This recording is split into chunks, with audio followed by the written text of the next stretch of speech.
Assalamualaikum warahmatullahi wabarakatuh. Innal hamdalillah nahmaduhu wa nasta'inuhu wa nastahdihi wa nastaghfiruh wa nu'minu bihi wa natawakkalu alaihi wa na'udzu billahi min syururi anfusina wa min sayyiati a'malina man yahdihillahu fala mudilla lahu wa man yudlil fala hadiyalah. Ashhadu an la ilaha illallah wahdahu la syarika lah wa ashhadu anna Muhammadan abduhu wa rasuluh. Allahumma salli wa sallim wa barik ala sayyidina Muhammad wa ala alihi wa sahbihi wa man tabi'ahum bi ihsanin ila yaumiddin. Rabbana shrah lana sudurana wa yassir lana umurana wahlul 'uqdatam min alsinatina yafqahu aqwalana. Subhanaka la 'ilma lana illa ma 'allamtana innaka antal alimul hakim. Wala haula wala quwwata illa billahil aliyyil azim. Amma ba'd.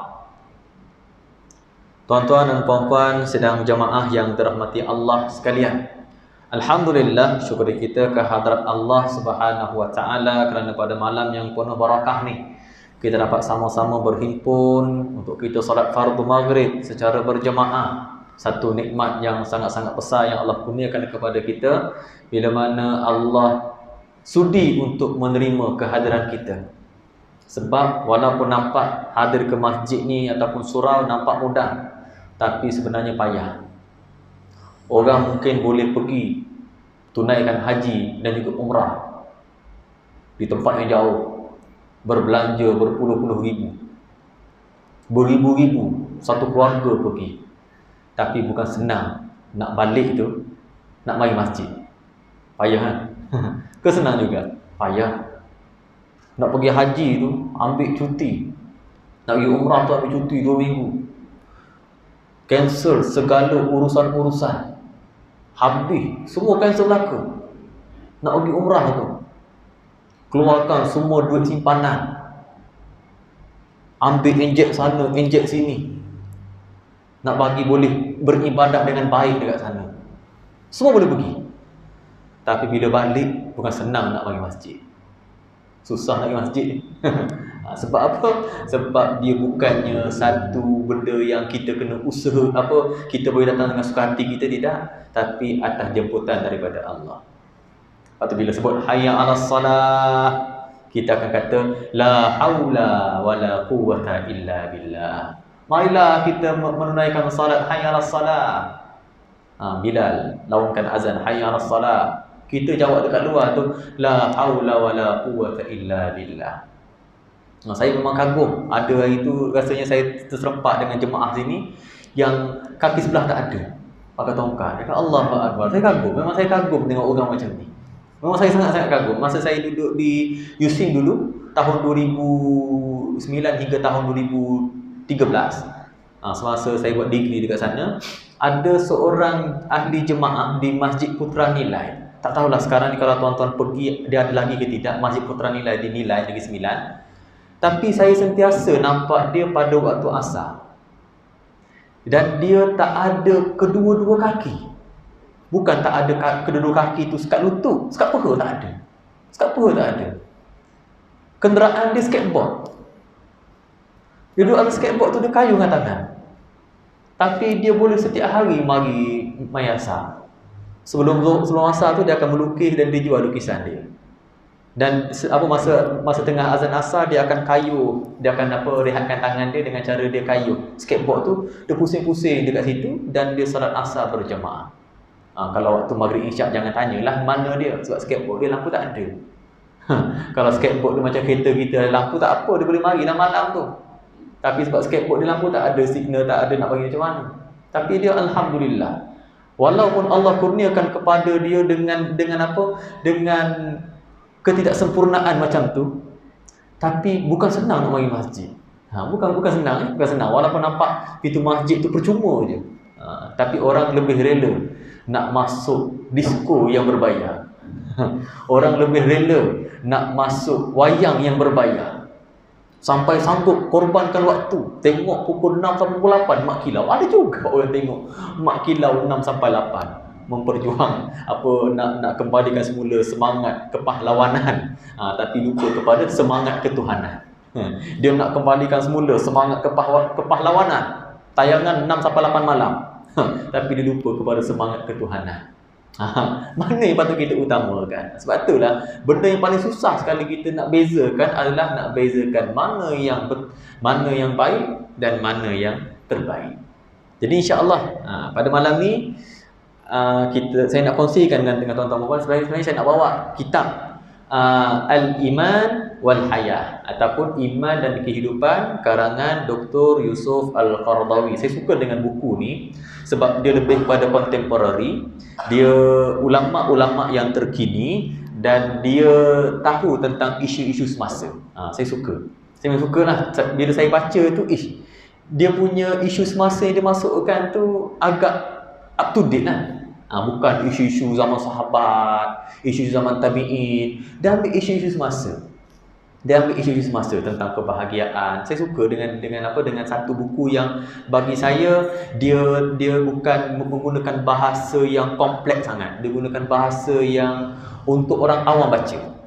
Kalau kita ada iman iman ada beberapa peringkat. Ada yang kata nafsu ammaratu bisu, nafsul lawwamah, nafsul mutmainnah. Mutmainnah pula terbahagi kepada 4 pula, radiyah, mardiyah, banyak lagi itulah. Yang lepas tu kita nak faham satu persatu lagi, lepas tu nak faham dengan qada dan qadar. Satu bahasa yang susah untuk orang awam yang tak ada disiplin ilmu macam belajar akidah dekat U ke, tak ada. Tapi bila kita baca buku tu, buku yang dia dekat dengan orang awam. Sebab tu saya nak bawa buku tu. Dan buku Iman dan Kehidupan dia berwarna hijau. Dan di Intim pun kami sedang membangunkan satu modul pembangunan insaniyah yang mana berpandukan kepada surah Al-Fatihah. Dan bila saya baca tafsir surah Al-Fatihah dan juga saya baca juga dengan buku ni, rupa-rupanya buku ni dia hampir kepada lebih daripada separuh daripada buku yang warna hijau tu, dia menerangkan tentang surah Al-Fatihah. Jadi untuk permulaan, sebelum saya nak kongsikan dengan tuan-tuan dan puan-puan sekalian tentang buku tu, sebab asalnya saya nak buat buku tu dah hari ni, sebab saya baru sampai pagi tadi pukul 4.45 pagi daripada Kelantan. Saya balik Kelantan hari Khamis lepas, kemudian bertolak balik malam tadi pukul 9.30 malam sampai pukul 4.30 pagi. Adalah benda tinggal. Tinggallah buku tu lupa untuk bawa. Jadi untuk tu, sebelum tu saya nak kongsikan dengan tuan-tuan dan puan-puan sekalian berkaitan dengan suratul Fatihah. Dari sudut cara bacaan dan juga kesilapan-kesilapan yang biasa kita lakukan dalam pembacaan surah Al-Fatihah. Dan bagaimanakah cara Nabi baca surah Al-Fatihah? Dia ada sunnah dia.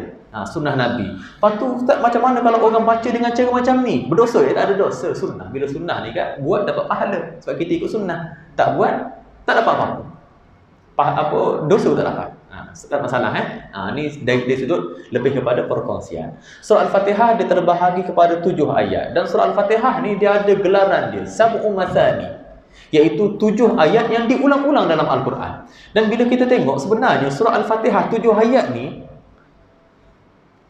merupakan satu ringkasan yang sangat-sangat padat daripada 113 surah.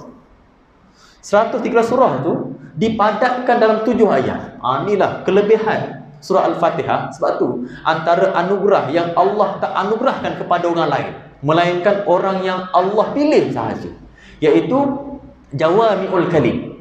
Utitu bi jawami'il kalimi wa nusirtu birru'bi.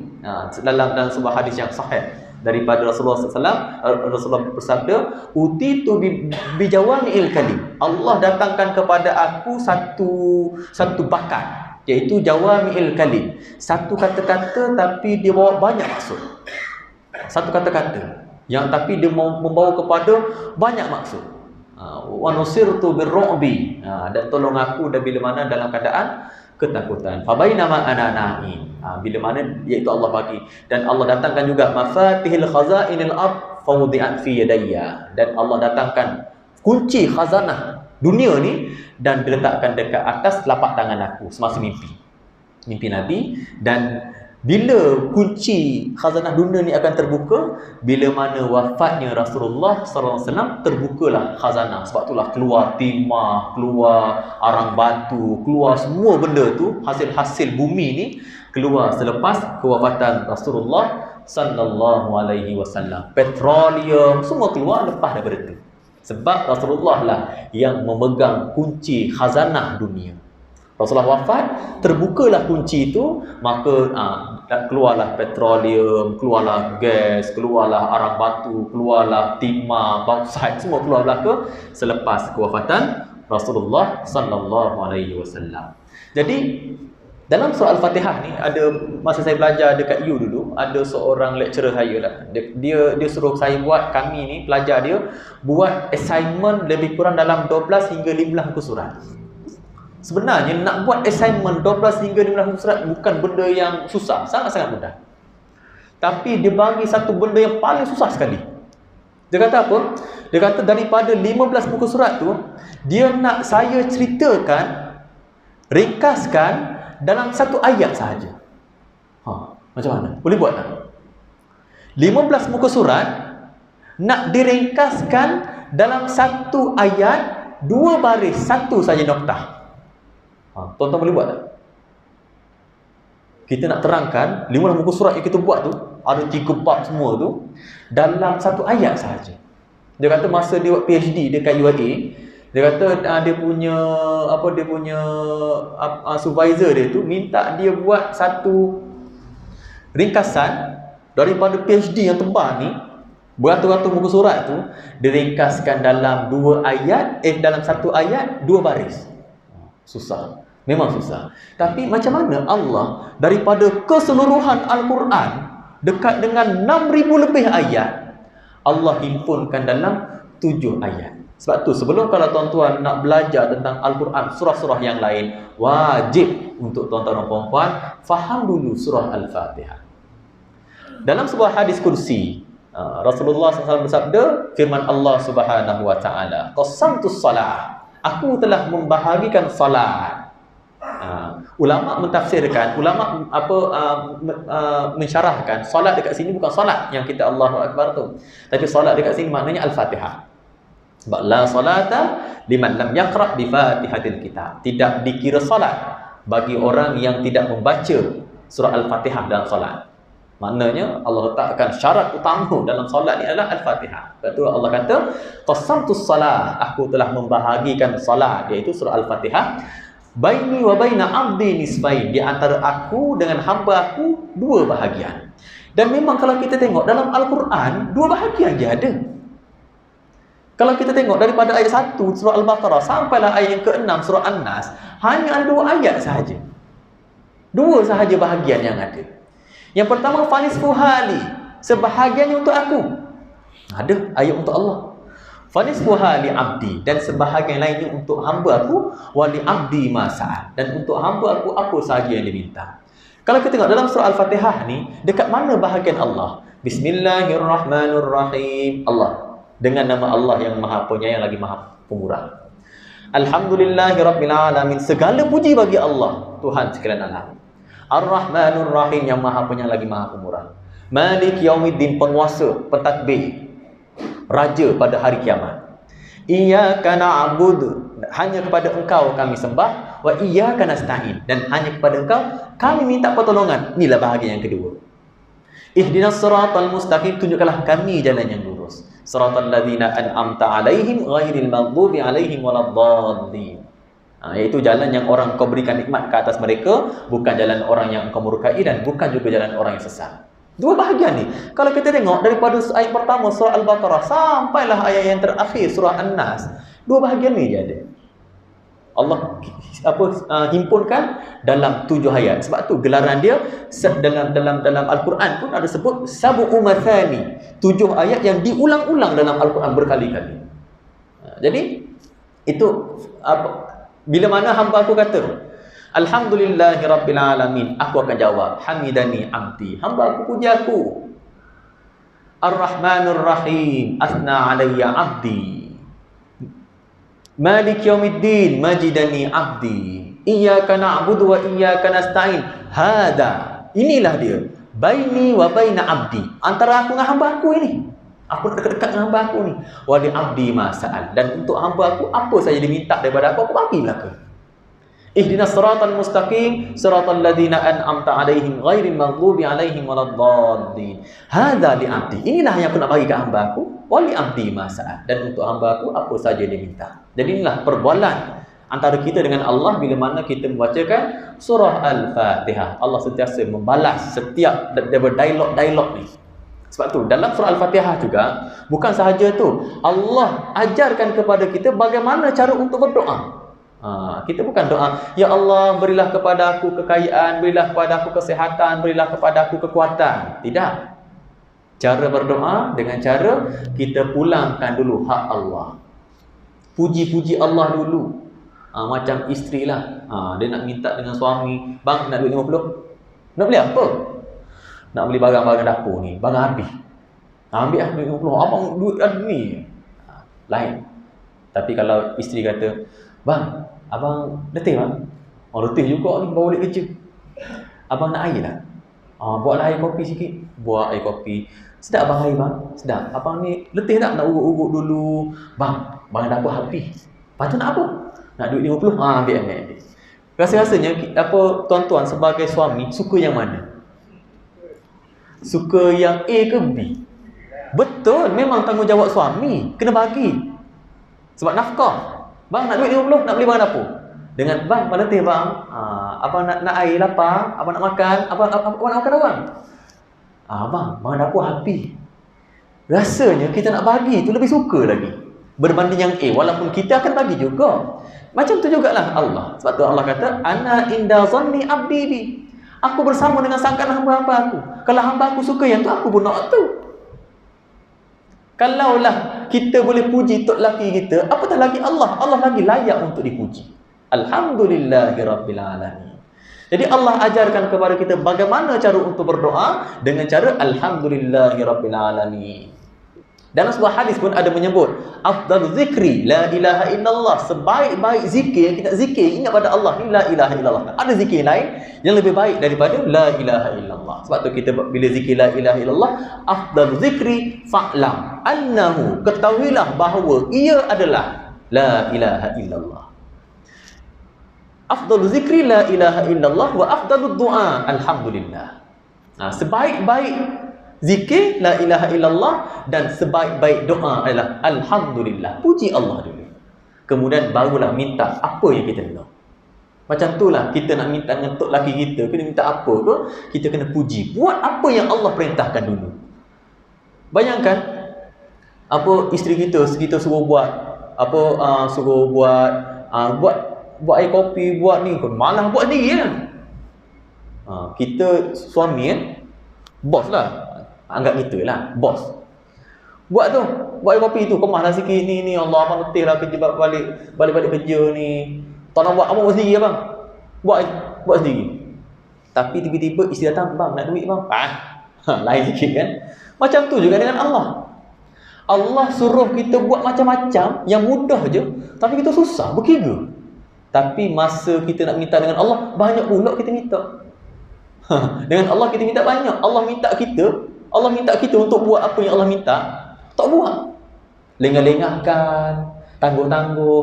Tapi bila kita minta dengan Allah, kita rasa cepat. Tak boleh kan. Dah kita makin jauh juga, kena kayuh lama sikit. Kita duduk jauh dengan Allah juga. Macam kita lah, dah kita duduk jauh dengan bandar. Rasanya kalau duduk jauh dengan bandar tu, naik basikal, kena kayuh berapa ratus kali baru sampai. Lama dah sikit. Cuba kalau kita dekat dengan bandar. Dekat bandar tu, dekat dengan bandar cukai, duduk situ, rumah dekat situ. Kalau di bandar kena kayu banyak ke sikit? Sikit yang sampai ada. Macam itulah juga kita dengan Allah. Kalau kita duduk jauh dengan Allah, rasanya berapa ratus kali kita kena kayu. Berapa ratus kali kita kena doa. Banyaklah sikit kena doa. Sebab kita jauh. Tapi kalau kita dekat agak, kita minta, insya-Allah Allah pun mudah untuk nak tunaikan apa yang kita minta daripada Allah. Dan dalam surah Al-Fatihah juga Allah ajarkan kepada kita, Allah tunjukkan kepada kita doa apakah yang terbaik sekali, yang paling utama untuk kita minta. Bukannya minta, ya Allah berilah kepada aku kekayaan. Ramai orang kaya, Qarun kaya. Tapi adakah itu kekayaan yang sebenar? Ya Allah berilah kepada aku kekuatan, kekuasaan. Fir'aun kaya juga. Tapi adakah itu kekuatan yang sebenar? Jadi Allah ajarkan kepada kita apakah doa yang terbaik, iaitu ihdinas siratal mustaqim. Kan lepas ayat wa iyyaka nasta'in, hanya kepada engkau kami memohon pertolongan. Nak minta tolong apa? Inilah kita minta tolong. Ihdinas siratal mustaqim.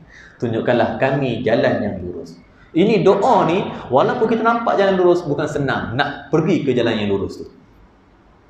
Dalam satu kata-kata hikmah daripada Imam Ibnu Athaillah As-Sakandari dalam kitab Hikam dia,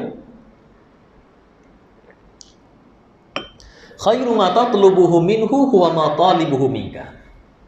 Sebaik-baik permintaan kita nak minta dengan Allah adalah permintaan huwa ma talibuhu minka, adalah permintaan supaya kita boleh tunaikan apa yang Allah minta daripada kita untuk kita buat.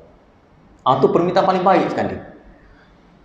Apa yang Allah suruh kita buat dekat dunia ni, Allah suruh kita buat dua benda je. Yang pertama, wa ma khalaqtul jinna wal insa illa liya'budun. Tidaklah aku ciptakan jin dan juga manusia hanya untuk beribadat kepada aku. Dan yang kedua, wa qala rabbuka lil malaikati inni ja'ilun fil ardi khalifah. Mentadbir dunia, hubungan antara kita dengan Allah, hubungan antara kita dengan makhluk. Hamlu minallah, hablu minan nas. Dua benda yang Allah suruh kita buat dekat atas muka bumi ni. Yang pertama sekali, hablu minallah, mencari Allah. Dan dalam sebuah kata-kata hikmah yang lain, dalam kitab Hikam, hikmah yang pertama, ijtihaduka fima dumina laka wa taqsiruka fima tuliba minka dalilun ala intimasi basirati minka. Kamu berusaha bersungguh-sungguh, ijtihad ni bersungguh-sungguh, sedaya upaya, ijtihaduka fima dumina laka, pada apa yang telah Allah dumina laka, yang Allah dah jamin untuk kamu. Apa yang Allah jamin untuk kita? Rezeki, jodoh, hidup, mati. 4 benda ni yang Allah dah jamin dah untuk kita. Kita mati bila, kita hidup sampai bila, rezeki kita setara mana, jodoh kita dengan siapa, ini benda yang Allah dah jamin. Tapi ijtihad, sungguh-sungguh dengan yang ni. Wa taqsir, tapi kita lalai. Fima tuliba minka, pada apa yang Allah tuntut untuk kita buat. Dalil, petanda. Dalilun ala intimasi basirati minka, petanda bahawa telah matinya mata hati kita. Contohlah, tuan-tuan dekat tuan-tuan perempuan sini merupakan seorang ibu bapa. Kebanyakan tuan-tuan perempuan daripada kalangan ibu bapa. Tuan-tuan nak hantar anak pergi sekolah. Kan? Hantar anak pergi sekolah. Apa yang tuan-tuan dah jamin untuk dia? Apa jaminan tuan-tuan sebagai seorang ibu bapa kepada anak yang nak pergi sekolah? Yang pertama, yuran sekolah. Tak risau, abah bayar. Kan? Yang kedua, baju sekolah, jangan risau, abah beli. Kasut, pakaian sekolah, buku, semuanya yang risau, abah belaka. Makan pukul 10 tu. Duit sekolah pun, duit belanja sekolah sehari tu abah bagi RM5 setiap hari. Jangan risaulah, yang ni abah dah tetapkan untuk kamu, dumina laka. Tapi apa yang kita sebagai seorang ibu bapa kita minta daripada anak kita? Kita minta anak kita nak kat sekolah belajar elok-elok. Kan? Kita minta anak kita untuk belajar rajin-rajin dekat sekolah. Jangan main-main, hormat guru, jadi anak yang berilmu, jadi orang bijak, pandai. Itu yang kita minta daripada anak kita. Tapi bayangkan, anak kita pergi sekolah, dia pergi berniaga.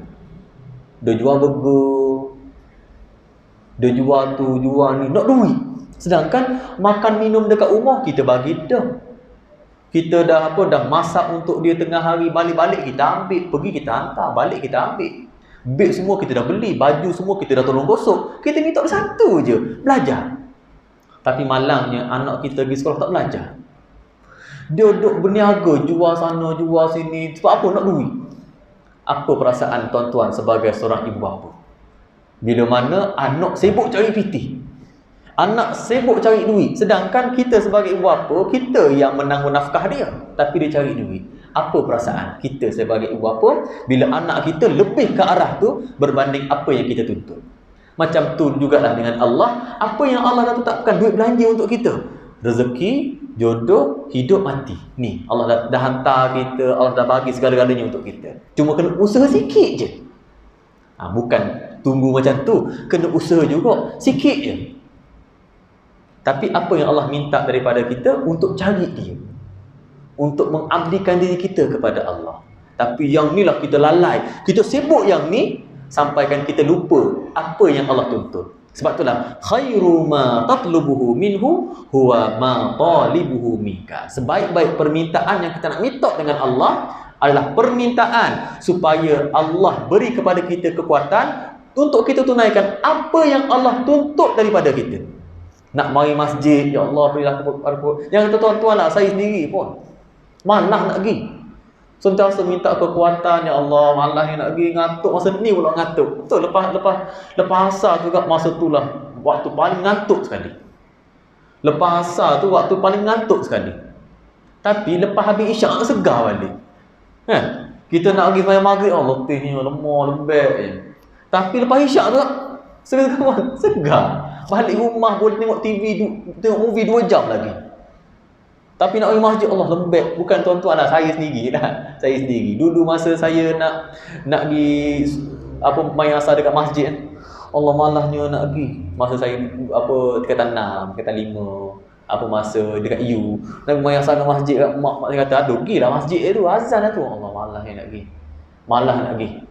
Bukan senang, tapi lepas habis main asar segar balik. Allahu Akbar. Bukan senang nak pergi sebab itu adalah dia ada ujian. Sebab tu dalam kitab Ihya Ulumuddin, Imam Ghazali dia kata ujian untuk khusyuk dalam solat ni banyak sangat-sangat. Banyak. Ujian dia bermula daripada kat rumah lagi ujian dia.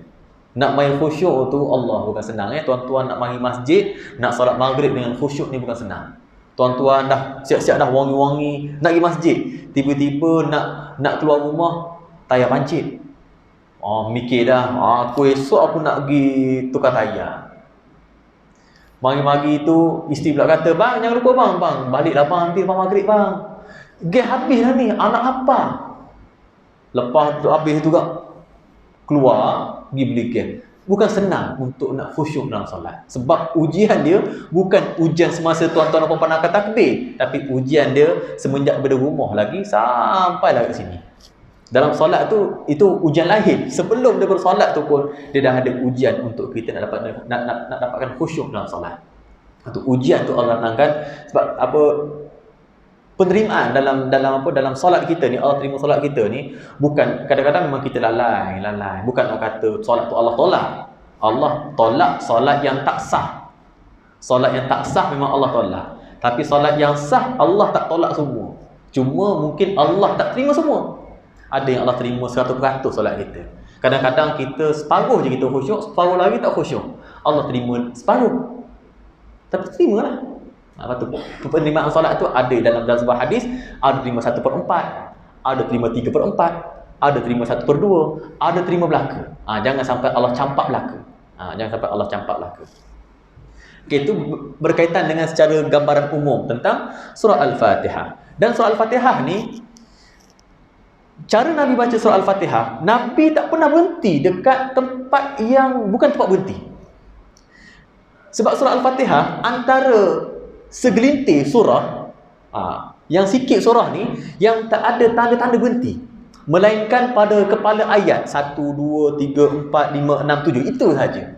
Yang lain tak ada. Tak ada sad lam ya, tak ada tanda jim, tak ada tanda qaf lam ya, tak ada tanda 3 titik, tak ada tanda mim yang menunjukkan untuk kita berhenti.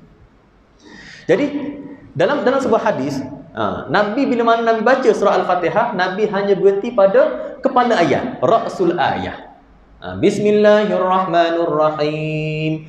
Alhamdulillahi rabbil alamin. Ar-Rahmanur Rahim. Dan Nabi juga bila mana dia baca Iqra'ul Quran biluhunil Arab, bacalah Al-Quran dengan lahjah Arabiyah, dengan lahjah Arab, bukan dengan lahjah Melayu. Lepas tu macam mana kalau saya baca dengan lahjah Melayu? Tak ada masalah pun. Cuma bacaan surah Al-Fatihah yang terbaik sekali adalah dengan lahjah Arabiyah. Macam mana lahjah Arabiyah?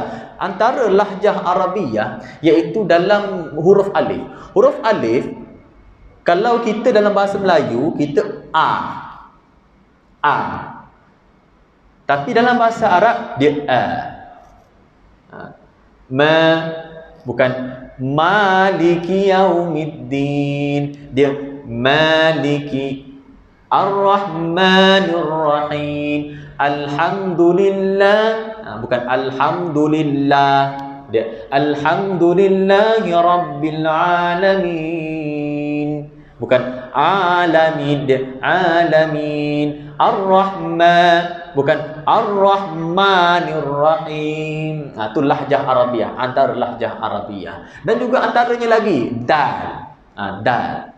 Dal dekat sini, dia bukan, kalau kita bahasa Melayu, kita di. Lidah kita letakkan dekat langit atas. Langit atas. Bukan dekat belakang gigi. Langit atas. Sedangkan huruf Dal, dia bukan di. Dia di. 3 huruf yang makhrajnya sama, iaitu lidah kita letak dekat belakang 2 batang gigi arnab kita ni. 2 gigi arnab ni letak dekat belakang 2 batang ni. Dan ta, to. Lepas tu kalau kita tengok ada idgham mislain. Idgham mislain, idgham mutamathilain, yang mana dia ada huruf-huruf yang sama makhraj dengan tempat dia, dipanggil sebagai idgham. Idgham mutamathilain. Jadi dan ta, to. Alhamdu, kan lain sikit bacaan tu. Alhamdulillahi bukan alhamdu berbanding dengan kita baca alhamdu. Bacaan kita lebih lembut, lebih smooth berbanding dengan alhamdu. Berbanding alhamdulillahi rabbil alamin. Bukan alamin. Kita bukan dia dia tak boleh alhamdulillahi rabbil alamin. Jangan tekan-tekan sangat, relax je. Dalam bacaan surah Al-Fatihah ni dia kena relax. Alhamdulillahi rabbil alamin. Kan bacaan lebih cantik, lebih lembut. Kalau kita baca alhamdulillahi rabbil alamin, saya dah tak biasa dah dengan buat yang, sebab saya dah biasakan yang betul. Dan betulkan yang biasa, dan saya biasakan yang betul. Ar-Rahmanir Rahim. Bukan ma. Orang Arab dia kurang suka bila mana bacaan tu dibuka mulut luas-luas. Dia mana yang senang dia akan ambil senang. Sebab tu dalam surah Jumu'ah, wa idza ra'au tijaratan aw lahwan, asal dia kalau kita tengok dalam Al-Quran, dalam ayat yang ke-13 surah Jumu'ah ni, dia lahwan infaddu. Tanwin bertemu dengan hamzatul wasli, kita kena eja. Tanwin iaitu nawwana, letak nun mati, dan nun tu lahwan infaddu. Nun tu kita nak bariskan dengan baris apa? Asalnya baris nun ni mati. Tapi bila mana dia nak sambung, dia mesti ambil baris yang paling lembut. Dalam bahasa Arab, baris yang paling lembut adalah baris bawah. Baris yang paling kasar sekali baris depan. Dan baris tengah-tengah baris atas. Dan diharamkan baris atas, baris depan. Memang haram terus. Haram baris atas. Lepas tu tuan-tuan tengok nun jarang sangat baris depan. Nun yang belakang tu sangat-sangat jarang baris depan, melainkan kalau dia tu mubtada. Dalam i'rab dia tu mubtada. Mungkin dia baris depan. Tapi kalau dalam isu lain, dia jarang sangat berbaris depan. Biasanya dia baris bawah. Sebab baris bawah ni baris yang paling lembut pada lidah Arab. Lidah Arab dia suka lembut-lembut. Aulahwani, kalau aulahwanu besar, aulahwana berat. Aulahwani faddu ilaiha wa tarakuka qa'ima. Bukan Maliki yaumiddin, iyyaka na'budu wa iyyaka nasta'in. Kebanyakan ada yang baca iyyaka na'budu wa iyyaka nasta'in. Dia letakkan syaddah pada huruf ain. Syaddah maknanya ada 2 lah ain. Satu ain mati, satu ain hidup. Sedangkan dia hanya satu ain saja, iaitu ain hidup baris bawah. Nasta'in, bukan nasta'. Jadi dua lah ain. Sedangkan satu je. Nasta'in. Iyyaka na'budu wa iyyaka nasta'in. Jadi bacaan kita lebih lembut lagi lah. Nasta'in. Kan nampak kasar sikit. Bukan ihdinas. Tidak je. Ihdinas siratal mustaqim. Dan yang akhir ni lah, kebanyakannya ada orang yang buat kesilapan yang kecil. Siratal ladzina an'amta bukan ta'alaihim, an'amta alaihim ghairil dalam bahasa Arab, ghair dekat sini dia bukan kita kena lebarkan mulut kita. Kita kena tutup. Dia sedut masuk dalam macam ba. Kita sedut masuk dalam. Ghair pun kita sedut masuk dalam. Ghairil maghdu, bukan ghairil kita sedut masuk dalam. Ghairil maghdubi alaihim wala, bukan. Biasanya orang baca wala, lam di atas la wala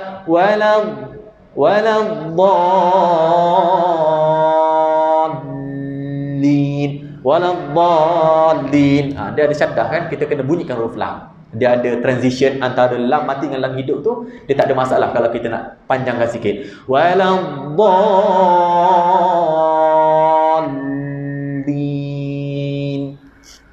Yang tu walaupun kita panjangkan sikit tak ada masalah, sebab dia lebih kepada kita nak ubah daripada lam mati kepada lam hidup. Jadi dia perlukan masa.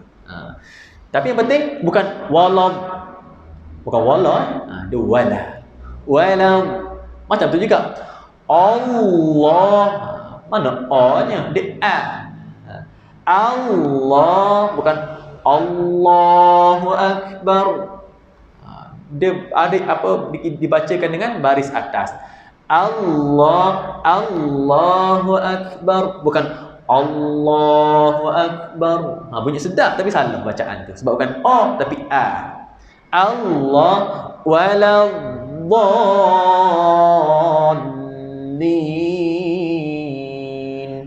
Tu cara bacaan dia. Dan Nabi dalam ayat ke-7 ni, Nabi dia tak berhenti dekat tengah.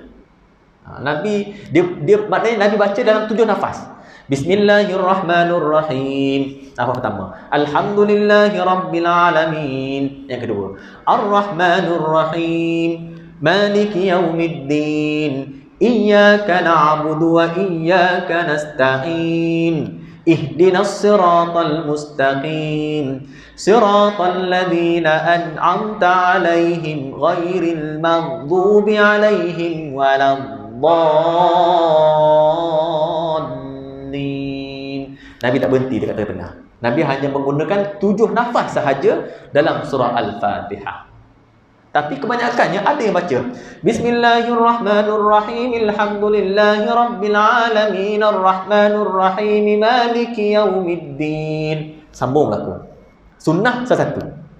Tapi tak ada masalah pun nak baca macam tu. Boleh, harus, tapi bukan sunnah. Iyyaka na'budu wa iyyaka nasta'in, ihdinas siratal mustaqim. 2 nafas lah. Siratal ladzina an'amta alaihim. Yang ni yang tak kena ni. Ni kita nak marah sungguh ni. Tak ada marah pun. Yang 4 tadi tu dia boleh sambung. Yang sepatutnya berhenti dia sambung. Tapi yang sepatutnya sambung dia berhenti. Yang ni tak kena.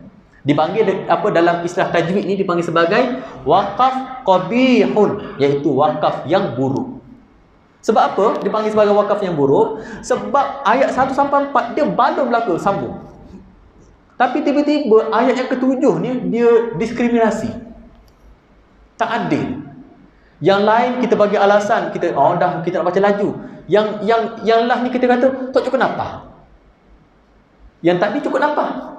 Yang sepatutnya berhenti kita sambung cukup nafas. Tapi yang sepatutnya sambung ni kita berhenti ni alasan tak cukup nafas. Apa yang tak kena. Jadi kalau kita nak sambung, pastikan ayat yang akhir tu kita sambung belaka. Jangan berhenti-berhenti.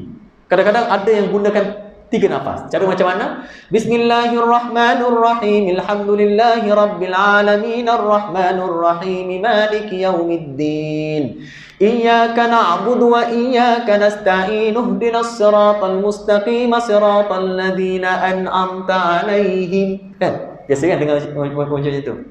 Jadi ini dipanggil sebagai waqaf qabih, waqaf yang buruk. Berdosa ke? Tak dosa pun. Tak masalah pun. Cuma tak ikut sunnah lah. Tak ikut sunnah. Nabi baca dengan Nabi berhenti satu per satu.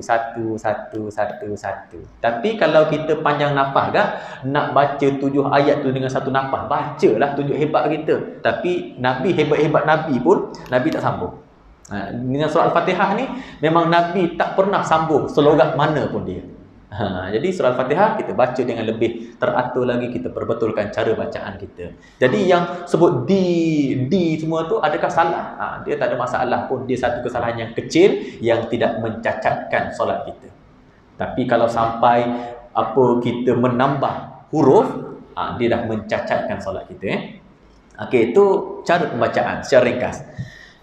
Kita ambillah beberapa ayat. Beberapa ayat saya nak habiskan, tapi untuk pada malam ni kita ambillah beberapa ayat. Surah ayat yang pertama, Bismillahirrahmanirrahim. Bismi, ba.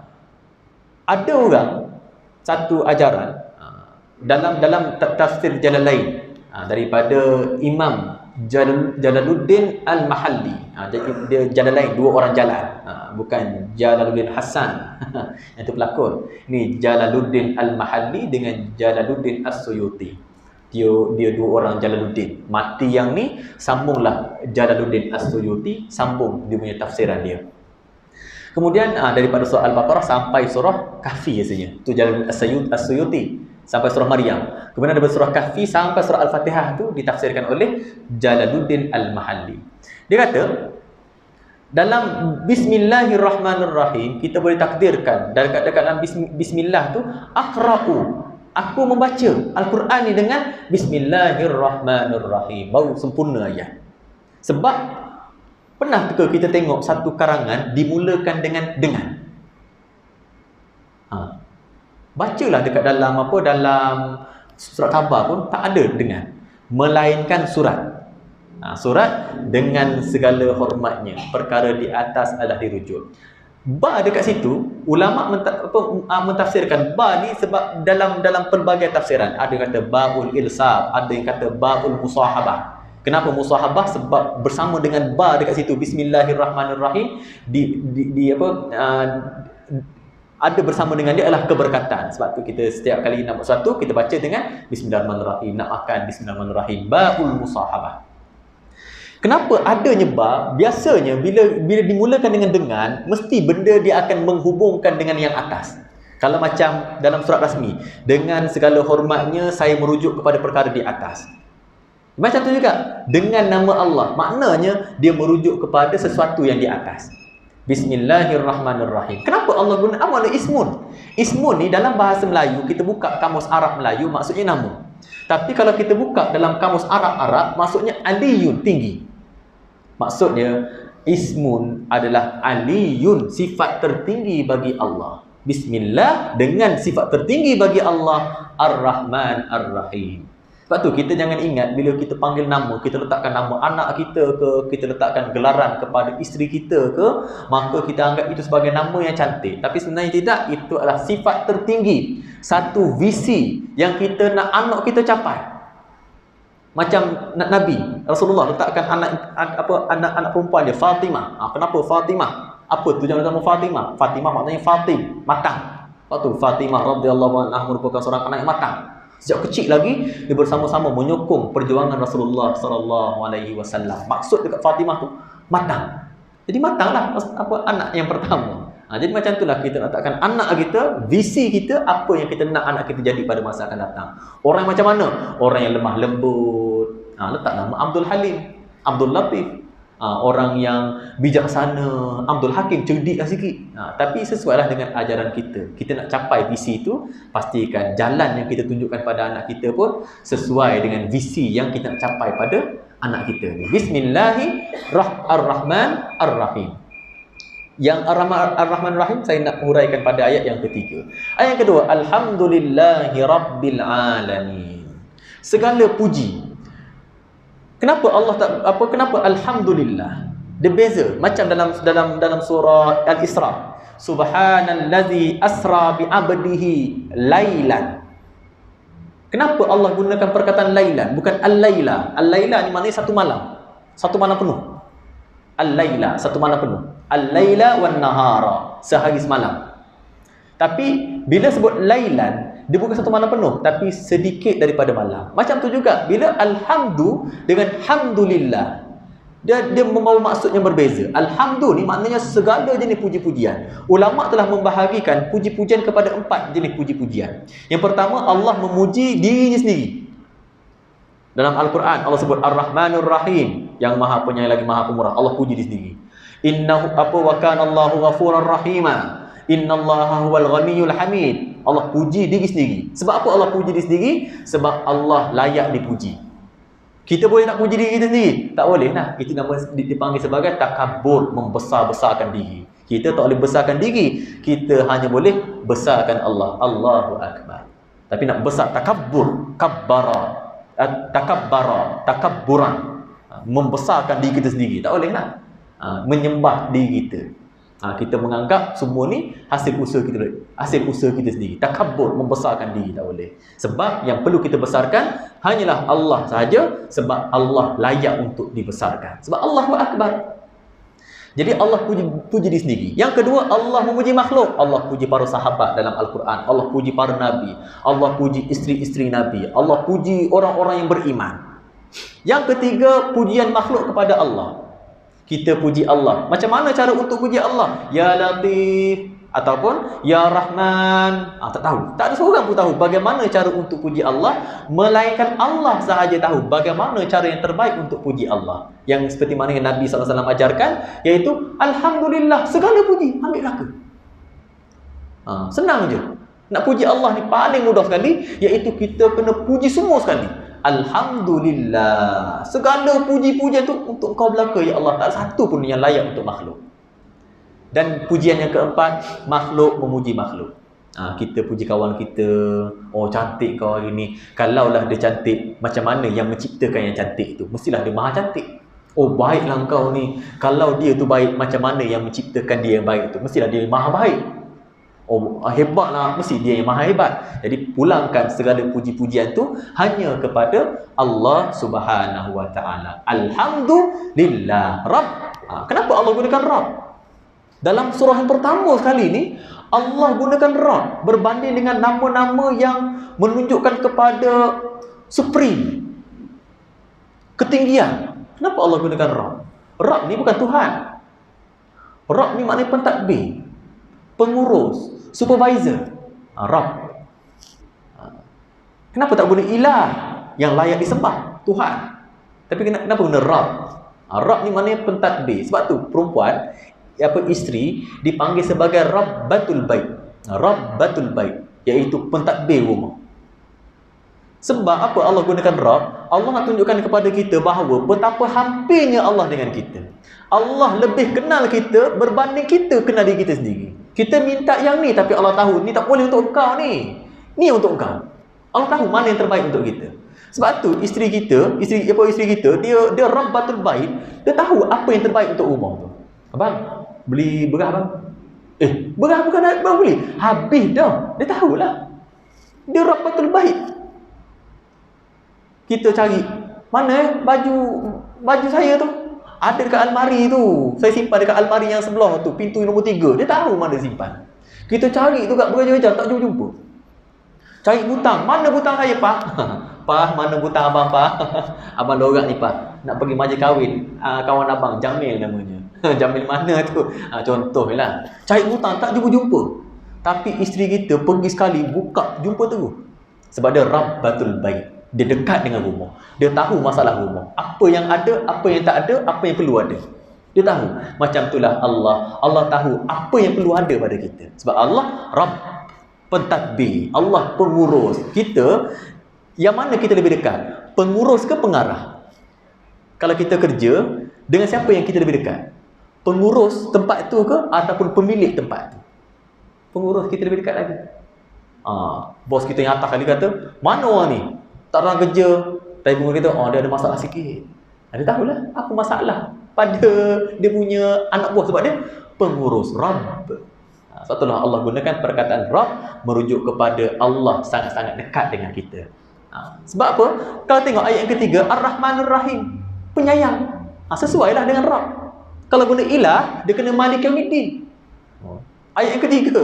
Tapi sebabkan Rabb, maka ayat yang ketiga tu merujuk kepada kasih sayang, cintanya Allah pada kita. Sebab itulah Allah gunakan Rabbil Alamin, bukannya ilah, Tuhan, Malik, pemilik kepada seluruh alam. Tapi Allah gunakan Rabb pentadbir. Maknanya Allah kenal sangat-sangat dengan kita, Allah rapat sangat-sangat dengan kita, lebih rapat, lebih kenal berbanding kita kenal diri kita sendiri. Allah gunakan Rabbil Alamin. Kenapa alam? Alam. Kenapa dipanggil alam dengan nama alam? Tak ada nama lain ke? Sebab alam ni satu benda yang zalim. Bila mana Allah utuskan kita, Allah suruh kita cari dia, tapi tanpa berikan apa-apa alamat. Macam kita lah, kita jemput, marilah nanti wajib kahwin aku buat dekat rumah aku dekat KL. Kat tak bagi. Biasa kat jemputan tu kan ada peta kan. Peta tu panggil alam. Peta tu panggil alam, iaitu tanda. Alam ataupun alamat, tanda-tanda. Jadi kenapa Allah berikan nama alam dengan nama alam, bukan nama yang lain? Macam saya sebutkan sebelum ni, dunia, adna. Kenapa dunia diberikan nama dunia? Sebab dia adna, rendah, hina, singkat. Jadi kenapa alam diberikan nama alam? Dia ambil daripada perkataan alimah, maknanya ilmu. Ada sesuatu yang perlu kita tahu dekat alam ni. Macam raja lah, contohlah. Raja dia hantar surat pada seluruh ahli Korea, Kampung Jaya ni. Raja hantar surat, tengok orang Kampung Jaya ni mari imarah surau ni, mari imarah masjid dengan program yang penuh dekat surau ni. Jadi raja Terengganu, dia nak bagi, dia hantar surat kepada seluruh jemaah ni, mari ke Istana Beta.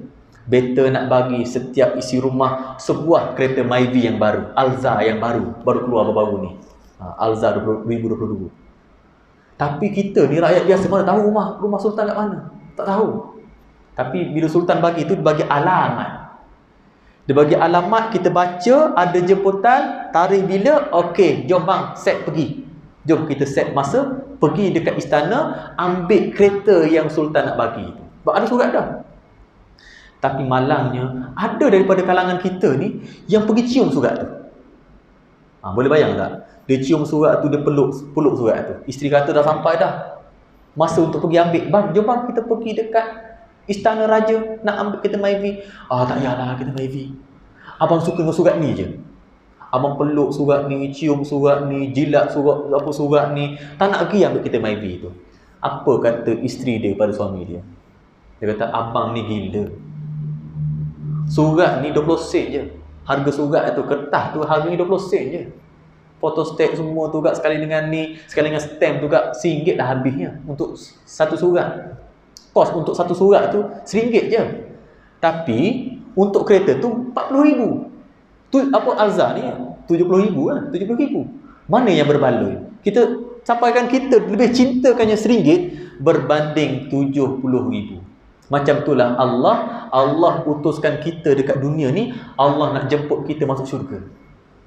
Allah hantar alam sebagai alamat. Macam mana cara untuk kita nak pergi rumah Allah, macam mana cara untuk kita jumpa Allah dekat syurga sana. Allah bagi alamat, ikutlah alamat ni, insya-Allah tak sesat. Macam mana cara kita nak baca alamat ni? Kena ada cara juga nak baca alamat. Nabi dah bagi dah alamat tu. Taraktu fikum amrain lam tadillu ma in tamassaktum bihima. Cara nak baca alamat dua ni je. Kitab Allah wa sunnatan Nabi. Senang je. Kita tahu yang ni, boleh baca alamat. Macam mana kita nak baca alamat pada kad tu? Senang je. Buka handset, hidupkan data, hidupkan GPS. Dua cara untuk kita baca alamat. Kita buka data, buka GPS, cari. Tapi dua cara, dua alat yang perlu kita gunakan untuk cari alamat dekat alam ni dengan cara buka Al-Quran, buka hadis. Sama je. Ana inda zanni abdi bi. Aku bersama dengan sangkaan hamba-hamba aku. Jadi kita tengok kan, sebab tu dalam bahasa Arab signboard ni dipanggil sebagai ma'lam. Ma'lam juga tempat untuk tahu, tempat untuk kita tahu sesuatu. Tapi kalau tuan-tuan nampak kan, tuan-tuan naik kereta, nampak ada orang peluk batu kilometer tu. Ada kan? Kuantan 60 km lagi. Jalan nak pergi ke Geliga sana tu, ada batu kilometer. Kuantan berapa kilo? Kan ada batu situ. Tuan-tuan nampak ada orang peluk batu. Tuan-tuan kata apa? Orang gila. Orang gila lah tu, tak ada orang lain dah. Nampak signboard tu, siapa tu bang? Orang tergantung dekat signboard tu, dia pergi pegang signboard tu, dia pergi cium-cium signboard tu. Oh tu orang gila tu. Memang orang gila dekat Geliga ni, dia pergi cium signboard. Hari-hari duk cium signboard. Kita panggil dia orang gila. Jadi macam mana pula dengan kita yang hari-hari duk cium signboard ni? Signboard, iaitu alam. Signboard ni lah. Alam ni merupakan signboard. Sebab tu, kalau kita tengok dalam Al-Quran, bila mana Allah nak menyatakan orang-orang yang macam ni, Allah akan gunakan satu perkataan ataupun dua perkataan ni. Yang pertama, afala ta'qilun, apakah kamu tidak berakal? Gila lah tu maknanya. Ataupun afala tatafakkarun, apakah kamu tidak berfikir? Sama je, maksudnya lebih kurang sama, tapi sebenarnya maksudnya gila. Maksud kasarnya gila. Sebab yang betul, kalau kita tengok pada realiti dunia, realiti kita, orang nak bagi kereta Alza tahun 2022 secara percuma, tapi kita lagi suka pada kad madah. Orang bagi gila lah yang tu. Jadi samalah keadaan kita bila mana kita tak nak kita jual akhirat yang nilainya selama-lamanya semata-mata untuk dunia yang nilainya adna, rendah, hina dan singkat, bukan selama-lamanya tapi sementara. Berbaloi ke kita gadaikan akhirat kita semata-mata dunia yang sementara? Ataupun berbaloi ke tidak kita gadaikan dunia yang sementara untuk akhirat yang selama-lamanya? Sebab itulah Allah sebut dalam surah Saf, ya ayyuhallazina amanu hal adullukum ala tijaratin tunjikum min azabin ali. Nak tak aku tunjukkan pada kamu satu jual beli dengan aku, yang mana akan menjauhkan kamu daripada azab yang sangat-sangat pedih. Maksudnya masuk syurga. Sebab dua je pilihan, bebas azab neraka kan, confirm syurga. Apa dia? Beriman kepada Allah, beriman kepada Rasul, jihad jalan Allah dengan nyawa dan juga harta kita. Senang sahaja. Gadaikan dunia untuk dapatkan akhirat yang selama-lamanya. Janganlah kita gadaikan akhirat kita semata-mata dunia yang sementara. InsyaAllah pada pertemuan yang akan datang kita akan sambung ayat yang ketiga dan yang keempat. Kenapa? Siapa sebenarnya yang nakkan hari kiamat? Allah ke kita? Dekat sini kita akan sentiasa bermain dengan fikiran kita. Sebenarnya siapa yang nak hari kiamat ni? Allah ke kita sebenarnya yang nak hari kiamat ni? Sebenarnya yang nak hari kiamat kita yang nak. Sebab apa tuan-tuan dan puan-puan boleh rasa tenang dalam keadaan sistem yang kadang-kadang tak berpihak pada tuan-tuan? Kenapa tuan-tuan boleh tenang? Kita orang miskin tak dapat bantuan. Kadang-kadang orang yang ada pendapatan dapat bantuan. Kenapa boleh tenang? Kita ada kes-kes, kalau tuan-tuan pergi tanya dekat IPD Kemaman ataupun dekat dengan tuan-tuan mungkin ada polis kan. Contoh. Kes kecurian berapa peratus yang selesai? Berapa peratus kes kecurian yang selesai? Tak sampai 20%. Masa saya duduk dekat Kelantan dulu, ada ni statistik daripada IPD, sebuah IPD di Kelantan, tak sampai 20% kes kecurian motor yang selesai. Kebanyakannya hilang berlaku. Motor abang saya pun hilang, tak jumpa sampai sekarang. Siapa-siapa rangka saja. Tapi kenapa kita boleh tenang? Sebab kita tahu adanya akhirat. Yang mana dekat situ segala faman ya'mal mithqala dzarratin khairan yara wa man ya'mal mithqala dzarratin syarran yara. Ikutlah kau buat apa pun dekat dunia, tapi kau lepas dekat dunia, akhirat takkan lepas sampai bila-bila. Sebab itulah kita boleh hidup dengan dalam keadaan yang tenang, sebab kita tahu ada hari yang mana keadilan tu mutlak hanya terletak pada Allah Subhanahu Wa Taala. Dekat sini kita boleh bayar hakim, kita boleh bayar sana, kita boleh bayar sini, kita boleh gunakan segala kuasa yang kita ada. Tapi dekat akhirat, harap maaf, tak ada kabel. Yang kabel kita ni je. Al-yawma nakhtimu ala afwahihim wa tukallimuna aydihim wa tashhadu arjuluhum bima kanu yaksibun. Tapi dia hanya bercakap pada apa yang diingat sahaja. Dia tak bercakap pada apa yang dia tak ingat. Sebab itulah memori kita bukan tersimpan pada otak kita, tapi memori kita tersimpan kepada dalam seluruh anggota tubuh badan kita. Semua ingat belaka. Macam tuan-tuan lah. Tuan-tuan, kalau apa, tuan-tuan ingat masakan, contoh makan lah, ada dekat depan ni 2 lauk ayam masak merah daripada orang yang berbeza, isteri dan juga dekat pasar. Makan tu juga, ni awak masak ni kan, makan ni mesti beli pasar ni. Kita ingat dengan otak ke kita ingat dengan lidah? Kita ingat dengan lidah. Kita pegang tangan isteri kita, kita tahu tangan isteri kita macam mana. Kenal. Kita kenal tu sebab otak kita ke kita kenal sebab tangan kita simpan memori tu. Kita naik kereta kita, kita rasa ada orang alih ni tempat seat ni. Kita ingat sebab otak kita ke kita ingat sebab punggung kita? Kita ingat alih siapalah alih ke belakang sangat ni. Kita biasa depan rapat cium steering tu. Dia pun jarak jauh gitu. Mesti ada orang alih ni. Dia rapat gitu. Sebab kita ingat kedudukan kita macam mana. Sebab tu orang kadang-kadang kan dia suka dengan bau rumah dia. Orang-orang tua-tua kalau macam apa nenek saya, sedangkan rumah dia tu buruk je.